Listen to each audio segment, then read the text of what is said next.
মেয়েটা সোফায় শুয়ে আছে, মনে হয় ঘুমাচ্ছে। নতুন শাড়ি পরেছে, তাই পায়ের দিকে একটু উঠে আছে। পা দুটো সোফা থেকে বাইরে ঝুলে আছে, সাথে ঝুলে আছে তার রূপোর নুপুর। মেয়েদের চেহারা উজ্জ্বল ফর্সা হলেও পা শ্যামবর্ণের হয়, এই মেয়েটারও তাই, তবে তার চেয়ে বেশি অযত্ন মনে হচ্ছে। আমি অনেকক্ষণ ধরে তাকিয়ে আছি, আমার নিজেরই অস্বস্তি লাগছে। লাস্ট জানুয়ারিতে আমার বয়স 45 হয়েছে। এইটা আমার দ্বিতীয় বিয়ে। প্রথম বিয়ে করেছিলাম 32 বছর বয়সে।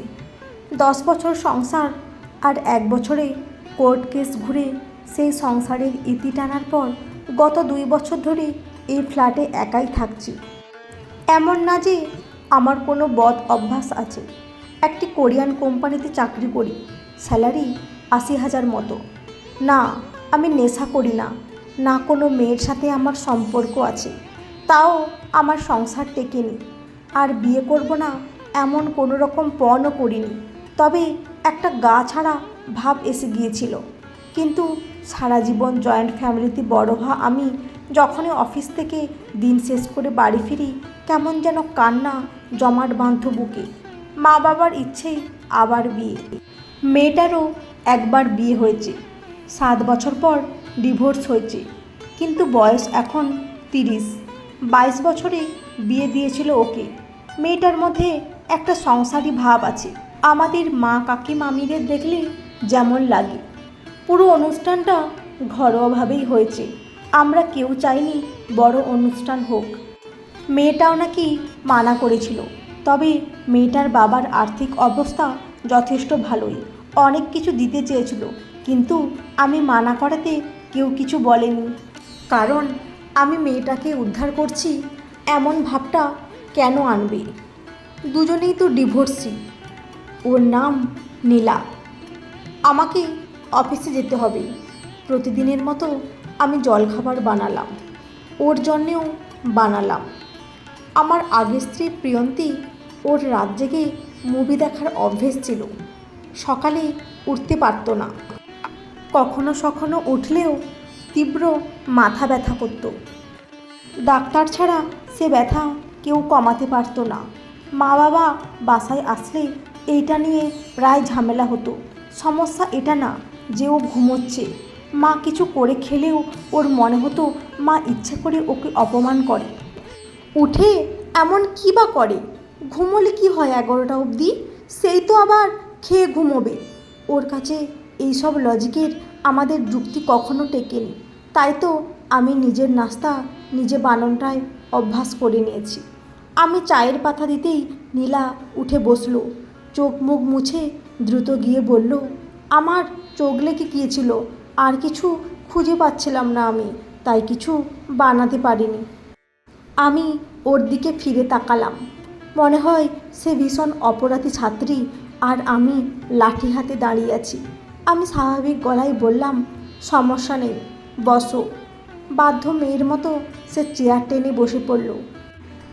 মেয়েটার চেহারাটা ধারালো ছুরির মতো তীক্ষ্ণ, চোখের পাতা ভরা পাপড়ি, বড় অদ্ভুত প্রশান্তি সেই চোখে, যেন কোনো রাজহাঁস ঘুরে বেড়াচ্ছে সেখানে। আমি ওর দিকে পাউরুটি টোস্ট আর ডিম অমলেট এগিয়ে দিলাম। ও এমন চোখ করে তাকালো যেন এমন জিনিস সে প্রথম দেখছে। আমি চা বানাচ্ছিলাম, চায়ে দুধ নাড়তে নাড়তে বললাম, চিনি খাও? সে বাধ্য মেয়ের মতো মাথা নাড়ল। আমি ওর দিকে চায়ের মগ এগিয়ে দিয়ে বসলাম। আমি খেতে শুরু করলাম। রান্নাঘরের সব দিকে দেখিয়ে বললাম, এইদিকে চায়ের জিনিসপত্র, ওইদিকে রান্নার। ফ্রিজে কিছু মাছ আর মাংস আছে, আর কিছু ফ্রোজেন জলখাবার আছে, কাঁচা বাজার নেই। আমি উঠতে দেরি হয়ে গিয়েছে, তাই বাজার করতে আনতে পারিনি। আমি দারোয়ানকে টাকা দিয়ে দেব, সে বাজার করে দিয়ে যাবে। আপাতত কিছু করে খেয়ে নিতে হবে। ফ্রিজে রান্না করা মাংস আছে, ওভেনে দিয়ে খেতে পারবে। আমি বিকেলে এসে বাকিটা করব। আর কিছু না পেলে আমাকে ফোন দিও, নাম্বার আছে না? মেয়েটা বড় বিস্ময়ে তাকিয়ে আছে। আমার ওর এই দৃষ্টিটা ভীষণ ভালো লাগলো। সে খাচ্ছে না দেখে আমি বললাম, তোমার কি এটা পছন্দ হয়নি? অন্য কিছু বানিয়ে দেব, চাটা খাও। নীলা মাথা নাড়ল, তারপর টেনে নিয়ে মুখে পুরল। নীলার চোখের কোণে জল জমছে। ভয় পেয়ে গেলাম, কী এমন বলে দিলাম, কিন্তু জিজ্ঞেস করার সাহস পেলাম না। সংসারে এইটাই শিখেছি, সব জিজ্ঞাসা করতে নেই, এমনি সব জানা হয়ে যাবে যদি সেটা আমার জানার হয়। নীলা বলল, জীবনে প্রথমবার স্বামীর হাতে বানানো চা আর জলখাবার পেলাম, তাও প্রথম দিন শ্বশুর বাড়িতে। কথাটা বলতে গিয়ে ওর গলার স্বরটা কেঁপে কেঁপে উঠছে, যেমন বৃষ্টির পর কেঁপে ওঠে সবুজ কচি পাতাগুলো। আমি বুঝলাম না 2 দিন আগে আমার জীবনে আসা একটা মেয়ের কথায় আমার বুকের ভেতর এমনভাবে মোচড় দিচ্ছিল কেন। ওর চোখের কোণে জল দেখে আমার নিঃশ্বাস যেন আটকে যাচ্ছে। ওর মুখে স্বামী শব্দটা শুনে বড় অদ্ভুত মায়া লাগছে কেন। সংসার জীবনে স্বামী শব্দটা শুনেছি ভীষণ অপমানজনক ঘটনা ঘটলে তখন, কিংবা ঝগড়াতে। কেমন স্বামী তুমি? এসছে বড় স্বামী দায়িত্ব নিতে, তুমি স্বামী নামের কলঙ্ক। স্বামী শব্দটা কেউ সম্মান নিয়েও উচ্চারণ করে, এইটা যেন প্রথমবার শুনলাম। কিন্তু গত 6 বছরে আমার মধ্যে কোনো অনুভূতিই ছিল না। মনে হলো এই প্রথমবার স্কুল কলেজে হওয়ার মতো অনুভূতি, তবে এইটা বেশি স্ট্রং। ইচ্ছে হচ্ছিল ওর চোখের জলটা মুছে দিই, কিন্তু এখনও ওর সাথে আমার এমন সম্পর্ক হয়নি যে ওর গায়ে অনায়াসে হাত দেওয়া যাবে। আর এতগুলো দিন একা থেকে কেমন যেন জড়তা নিজের মধ্যেও এসে গিয়েছিল। প্রিয়ন্তীর সাথে ডিভোর্সের 3 বছর আগে থেকেই আমাদের রুম আলাদা হয়ে গিয়েছিল। আমাকে দেখলেই তার অস্বস্তি লাগে। আমার ভারী শরীর, নাক ডাকার শব্দ সব তার কাছে অসহ্য লাগতো। তাছাড়া কাছে যেতে চাইলেও ওর আমার অপারগতাকে বারবার মনে করিয়ে দিত। আমি কুঁকড়ে চলে আসতাম। একসময় কোনো অনুভূতি আর রইল না যেন। আমি গলা খাঁকিয়ে বললাম, আমার জলখাবার আমি নিজেই বানিয়ে নিই অনেক বছর ধরে, তোমার পছন্দ না হলে অন্য কিছু করে দিতে পারি। না না, খুব ভালো লাগছে। চাটা মুখে দিতেই ওর মুখে একটা হাসি ফুটে উঠল। বাহ, কি ভালো চা বানান আপনি। আমি বুঝতে পারছি না ওর হাসিটা দেখে আমার নাকে এই বেলি ফুলের সুঘ্রাণটা কোত্থেকে আসছে, যেটা আমার বুকটা হালকা করে দিচ্ছে। এই অনুভূতিটা অদ্ভুত আর প্রথম। অফিসে ছুটি আরও কয়েকদিন ছিল। আমি ইচ্ছে করে বলেছি আসবো, কিন্তু এখন মনে হচ্ছে অফিসে গেলে মেয়েটা ভয় পাবে না তো। আমি কাপ প্লেট ধুয়ে র্যাকে রেখে দিতে বললাম, আমাকে অফিসে যেতে হবে, তোমার কোনো আপত্তি নেই তো? সে আরেক দফা অবাক হয়ে বলল, আপত্তি কেন থাকবে? তুমি কাল আসলে আর আমি আজ কাজে চলে যাচ্ছি। আসলে বন্ধ ছিল, কিন্তু একজন না আসায় আমাকে যেতে হচ্ছে। তাড়াতাড়ি গেলে তাড়াতাড়ি আসা যাবে। মেয়েটা ওর কাপটা বেসিনে ধুয়ে র্যাকে রাখতে রাখতে বলল, আপনি আমাকে কৈফিয়ত দিচ্ছেন কেন? আমি কিছু বললাম না। নিজের রুমে গিয়ে ফ্রেশ হয়ে রেডি হয়ে নিলাম। পুরো আলমারি জুড়ে আমারই কাপড়। নীলার আনা সুটকেসটা দেখে নিজের কাপড়গুলো একপাশ করলাম।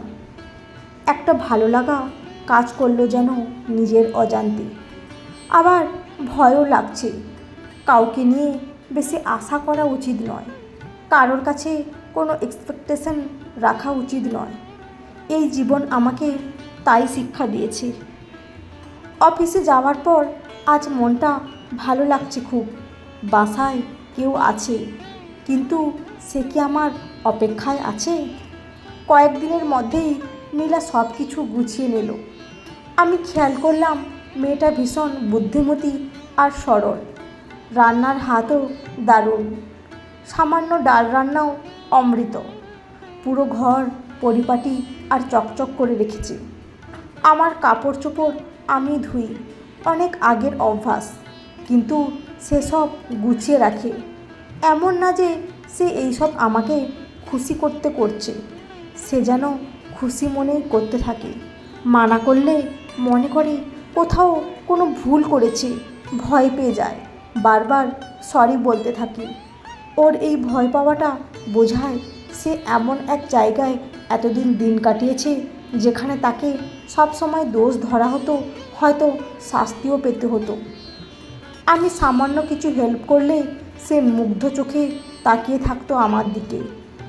ওর এই তাকানোটা আমার ভীষণ ভালো লাগতে শুরু করেছে।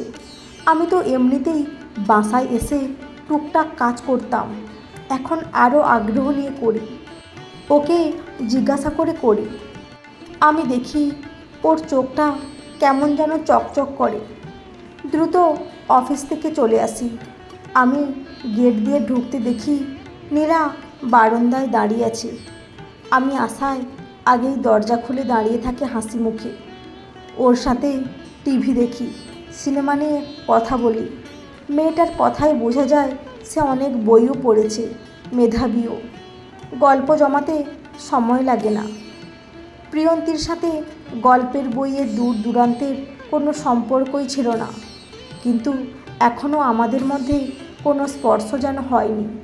ও হয়তো মাঝে মধ্যে চায়। আমি নিজেই যেন নিজেকে গুটিয়ে রাখি। এই স্নিগ্ধ অনুভূতিও হারাতে চাই না আমি তো সংসারের শুধু এইটাই চেয়েছিলাম, দিন শেষে এসে ফিরব, কাউকে সারাদিনের কথা বলবো, কাজকর্ম আমিও সেরে নেব, আমার কাজ তাকে করতে হবে না। কিন্তু এই সামান্য ইচ্ছেটুকুও পূরণ হতো না। প্রিয়ন্তীকে এসে জিজ্ঞাসা করতাম, কী করলে সারাদিন? সে বলতো, বাড়িতে তো 10-12টা কাজের মেয়ে রেখেছ, পায়ের ওপর পা তুলে খেয়েছি। কিন্তু ঘরে তখন মাসি সব করে দিয়ে যেত, তেমন কিছু করতে হতো না। মাসির রান্না খাওয়ার যোগ্য হতো না, তাই সে কাজটা প্রিয়ন্তী করত। কিন্তু ওর মা এসে সে কাজের জন্য মেয়ে ঠিক করে দিয়ে গেল। বাজার খরচ ছাড়াও 40-এর ওপর হাত খরচ লাগতো। প্রশ্ন করলে আমি হয়ে যেতাম রেসিস্ট। মাঝে মধ্যে এইসব মনে পড়ে, কিন্তু নীলাকে আমি বারবার কাজ করতে মানা করি, কিন্তু সে খুব আগ্রহ নিয়ে করে, যেন সে খুব একটা শখ করে রান্নাবাটি খেলনা নিয়ে বসেছে। আমি ওকে কখনো আগের কোনো কথাই জিজ্ঞাসা করিনি, এত সুন্দর দেখতে, এত লক্ষ্মীমন্ত মেয়ের কেন ডিভোর্স হলো। সেও কখনো জিজ্ঞাসা করেনি এত কেয়ারিং করা একজনকে কেন কেউ এভাবে ছেড়ে দিল। একদিন রাতে খাওয়ার পর বসে বসে টিভি দেখছিলাম, সে 2টো প্লেটে পুডিং নিয়ে এলো। এসে আমার পাশে বসলো, আজ একটু কাছেই বসলো। ওকে জিজ্ঞাসা করলাম, তোমার অসুবিধা হচ্ছে না তো? তোমাকে সব একলা করতে হবে না, আমি আছি আর কাজের মেয়ে রাখবো। আসলে আমি বুঝতে পারছি না তোমার জন্য কি করব। এখনও কোনো শপিং করে দিইনি তোমাকে, তোমার জন্য দামি কিছুও আনা হয়নি। কি করলে তুমি খুশি হবে সেটাই বুঝতে পারছি না। তুমি নিজে থেকেও কিছু বলছো না। নীলা মাথা নিচু করে চামচ দিয়ে পুডিংটা কাটতে কাটতে বলল, এই যে আমার জন্য কিছু করতে হবে সেটা চিন্তা করেছেন?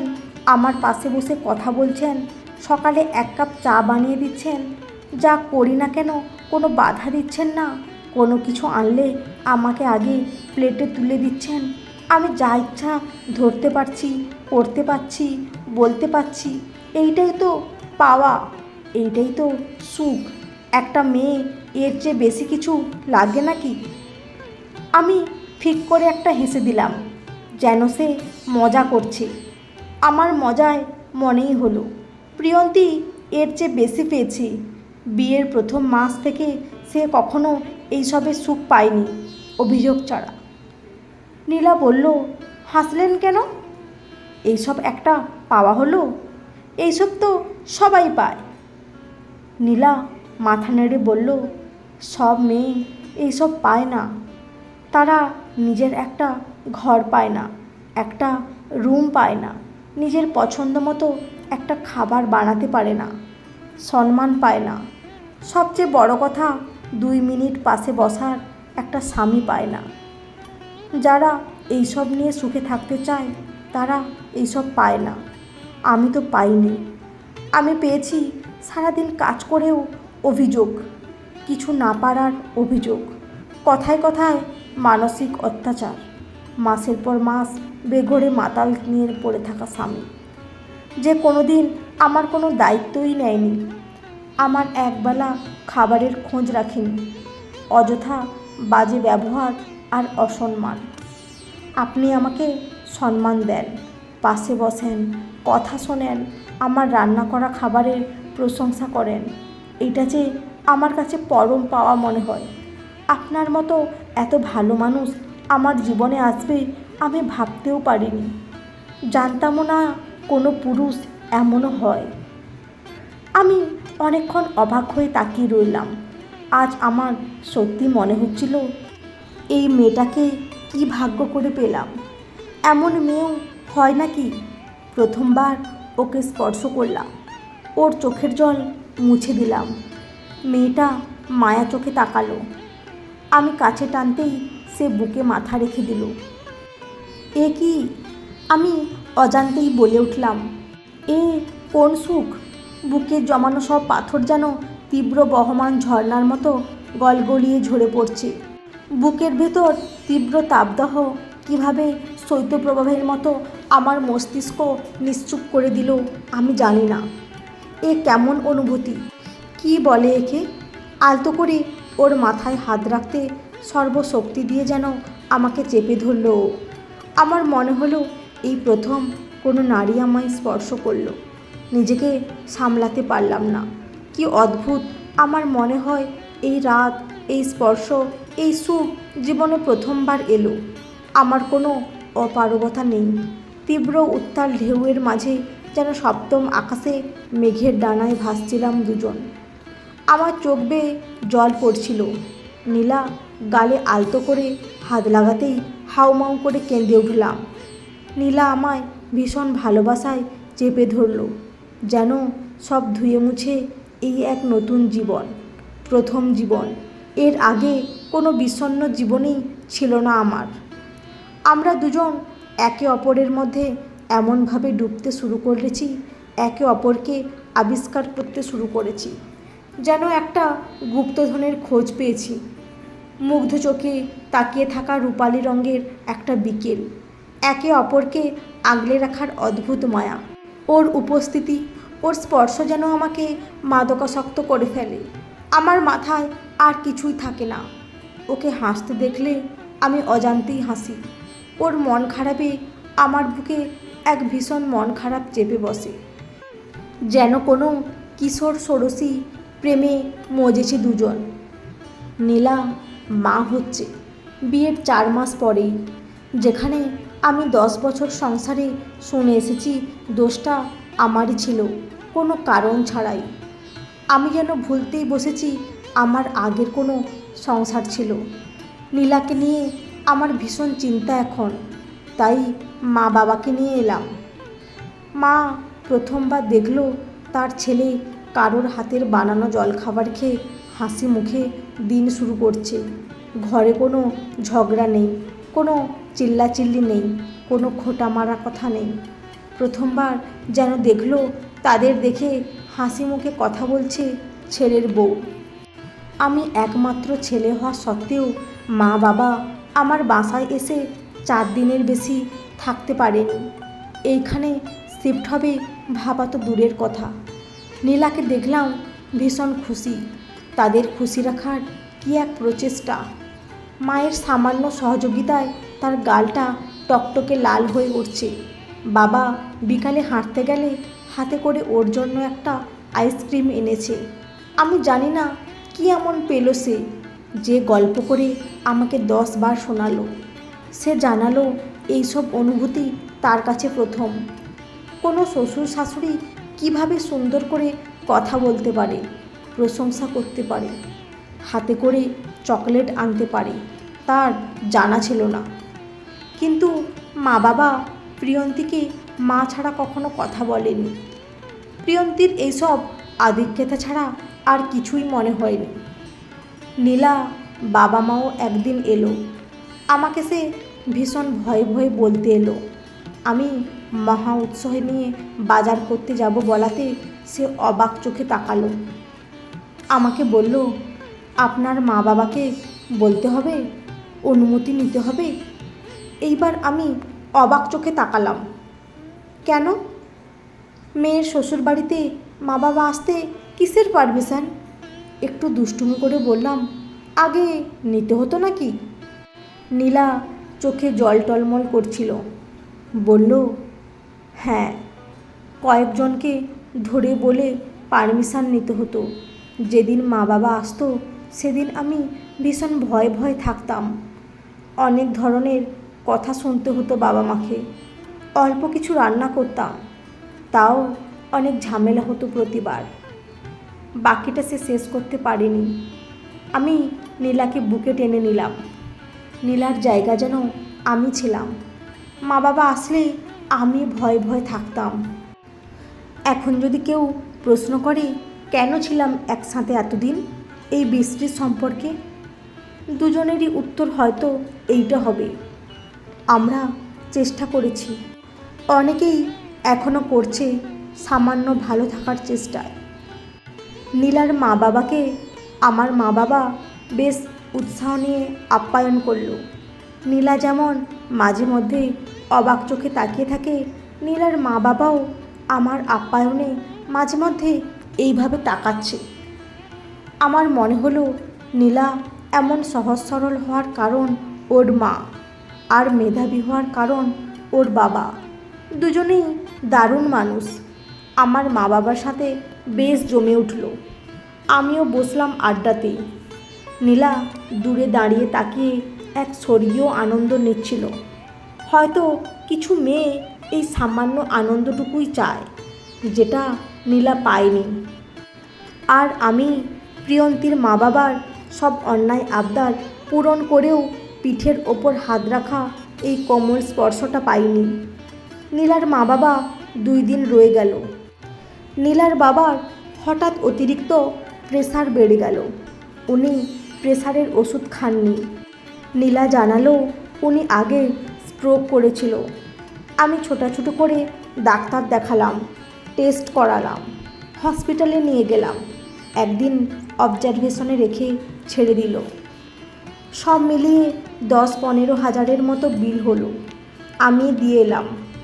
এমন না যে উনি দিতে পারবেন না, আমি জানি এটা আমার দায়িত্ব। কিন্তু উনি আমাকে জড়িয়ে ধরলেন এক অদ্ভুত উষ্ণতায়। আমার হাত ধরে কাঁপা কাঁপা স্বরে বললেন, আমি স্ট্রোক করে 2 মাস বিছানায় পড়েছিলাম। মেয়ের জামাই কোনো দিন আসেনি আমার খবর নিতে। আমার মেয়েকেও আসতে দেয়নি ওরা। কিন্তু ওদের সামান্য অসুখেও আমি গিয়ে সব করে এসেছি। সারা জীবন শুধু করে গিয়েছি মেয়ের জন্য, মেয়ের জামাইয়ের জন্য। এই প্রথম মেয়ের জামাইয়ের সেবা পেলাম।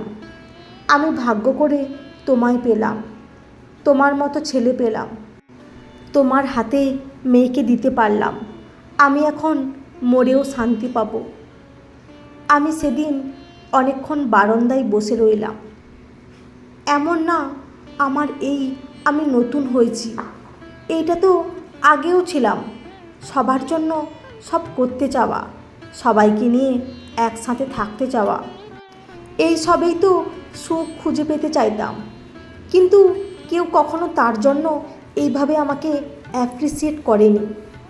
প্রিয়ন্তীর বাবার হার্টের অপারেশনের জন্য আমি 15 লক্ষ টাকা দিয়েছি, কিন্তু ওরা আমাকে কোনো দিন বলেওনি তাদের চিকিৎসা কেমন চলছে, কোথায় হচ্ছে, কোন ডাক্তার দেখাচ্ছে। জিজ্ঞাসা করলে বলতো, তুমি জেনে কি করবে, কিছু করতে পারবে? কিন্তু আমার টাকায় ওরা সবাই মিলে দেশের বাইরে গিয়ে চিকিৎসা করত। ধন্যবাদ দেওয়া তো দূরের কথা, এক দুপুরে হোটেল বন্ধ থাকায় লাঞ্চ নিতে না পারায় ওরা আমাকে ছোট লোক বলে ডেকেছিল। আমি শুনেছিলাম বাইরে দাঁড়িয়ে। প্রিয়ন্তীর ছোট ভাইয়ের জন্য আইফোন দিতে না পারায় আমার ছোট লোকই মন নিয়ে কেমন করে বেঁচে আছি সেটা শুনতে হয়েছিল। কিন্তু কিনে দেওয়ার পর কিছুই পাইনি, ধন্যবাদও না। এই দুনিয়ার নিয়মগুলো বড় অদ্ভুত। আমি শুধু চাইতাম ওরা একটা আনন্দটুকু প্রকাশ করুক, যেটা আমি পাইনি, যেটা আজ নীলার বাবা করেছে। আর নীলার বাবারা চাইতো মেয়ের জামাই অন্তত খোঁজ খবর নিক, যেটা ওরা পায়নি। এই দুনিয়াটা যেন এক প্যারাডাইস ওয়েতে চলে। কারোর কাছে অতি সামান্য, অন্যের কাছে তা আকাশসম পাওয়া। যারা সামান্যটুকু চায় তারাই বোধহয় প্রতিবারেই ঠকে যায়। একটা সম্পর্ক ভেঙে যাওয়া মানেই সে ফেলিওর না, শুধু অন্যজন তাকে কখনো জিতে নিতেই চায়নি।